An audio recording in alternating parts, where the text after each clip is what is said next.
Hello મિત્રો, શેરબજારની વાતોમાં મિત્રો એક સારામાં સારો આઈપીઓ આજે ખુલ્યો છે 30 જાન્યુઆરી 2024નો અને આઈપીઓનું નામ છે BLS ઈ સર્વિસ મિત્રો.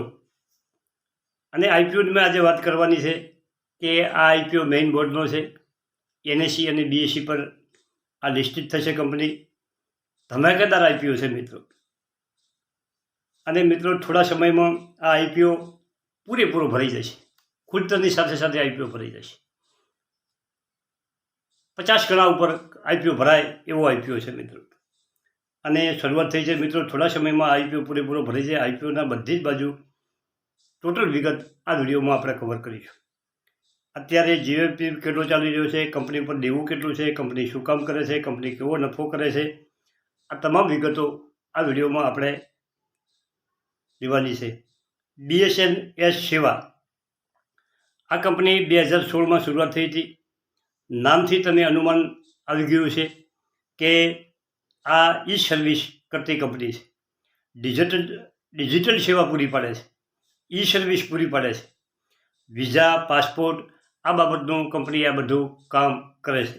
અને કંપનીને સારામાં સારું એનું પ્રોફિટ છે, સારામાં સારું એનું વેચાણ છે અને એની એસેટ બહુ મજબૂત છે મિત્રો. અને કંપની ઉપર દેવું નથી. કંપનીનું કામકાજ સારામાં સારું છે. ઇન્ટરનેશનલ લેવલે પણ કંપની કામ કરે છે. હવે કંપનીની એસેટની વાત કરીએ કે 2021માં 40 કરોડ એસેટ હતી, 2022માં 55.93 કરોડ, 2023માં 179 કરોડ.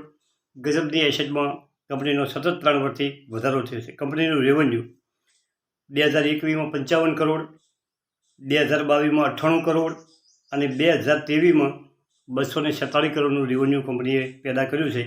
અને 2023ના છેલ્લા 6 મહિનામાં 158 કરોડ.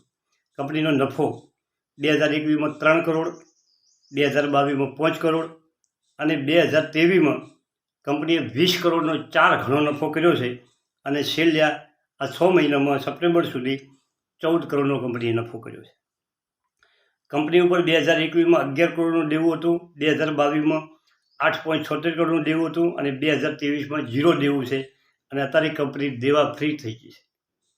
ઉપર મુજબના ડેટા સારા છે.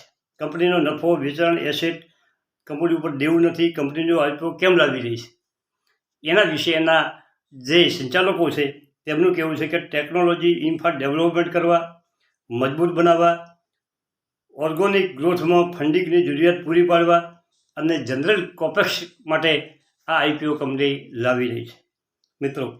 હવે આઈપીઓ ક્યારે ખુલે છે મિત્રો? આજે આઈપીઓ ખુલે છે 30 જાન્યુઆરીએ અને 1 ફેબ્રુઆરીએ આઈપીઓ ક્લોઝ થશે. ફેસ વેલ્યુ કંપનીને 10 રૂપિયા છે. પ્રાઇસ બેન્ડ 129 થી 135 રૂપિયા છે. એટલે કે આપણે 135ના ભાવે અરજી એક લોટની કરવાની છે. એક લોટમાં આપણું રોકાણ થશે 14,580 અને કંપનીની લોટ સાઇઝ છે 108 શેરની મિત્રો. હવે પૂરેપૂરી કંપની આ રકમ જે છે આઈપીઓની એ પૂરેપૂરી પ્રમોટરો પાસે જવાની છે મિત્રો. અને એમાં રિટેલનો કોટો 10% છે, QIBનો કોટો 75% છે અને HINનો કોટો 15% છે. રિટેલની જે અરજીઓ છે એમાંથી આપણને 10% ફાળવણી કરવામાં આવી છે. ફાળવણી થોડીક ઓછી કરવામાં આવી છે.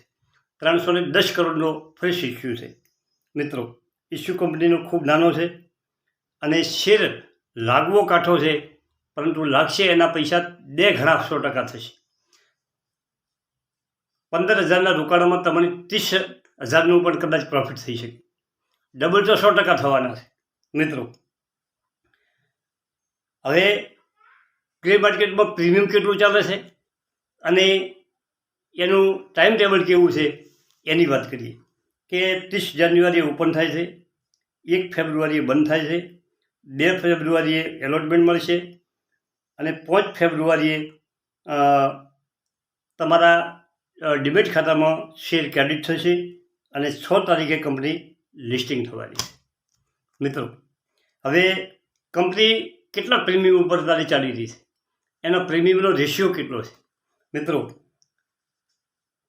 ગ્રે માર્કેટમાં પ્રીમિયમમાં 115 રૂપિયા એનો ભાવ છે અને બીજા 158 રૂપિયા વધારાના પ્રીમિયમથી, એટલે કે 293 રૂપિયા ઉપર કંપની લિસ્ટ થાય એવું લાગે મિત્રો.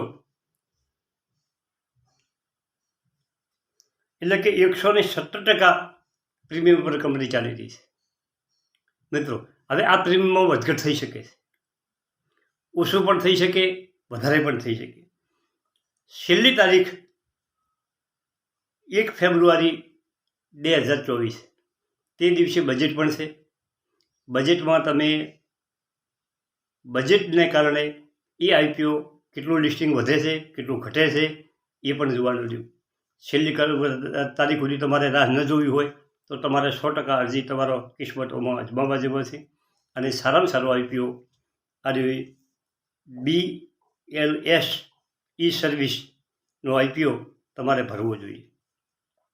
ઘણા લોકો આઈપીઓ ભરવામાં આળસ કરતા હોય છે. મારે ઓછામાં ઓછા 11 આઈપીઓ લાગ્યા. છેલ્લા 1.5 વર્ષમાં 11 આઈપીઓ મારા પાસે લાગ્યા છે. એમાંથી 3 આઈપીઓ નુકસાનમાં ચાલે છે અને 8 આઈપીઓમાં જોરદાર નફો ચાલી રહ્યો છે મિત્રો. જેટલા 11 આઈપીઓમાં જે થઈને પૈસા લગાયા એ આઈપીઓમાં લગભગ ડબલ પૈસા થઈ ગયા છે મોટાભાગના. પારસ ડિફેન્સ, પછી ટાટા ટેકનોલોજી, આવા ઘણા આઈપીઓ મારે લાગેલા છે મિત્રો.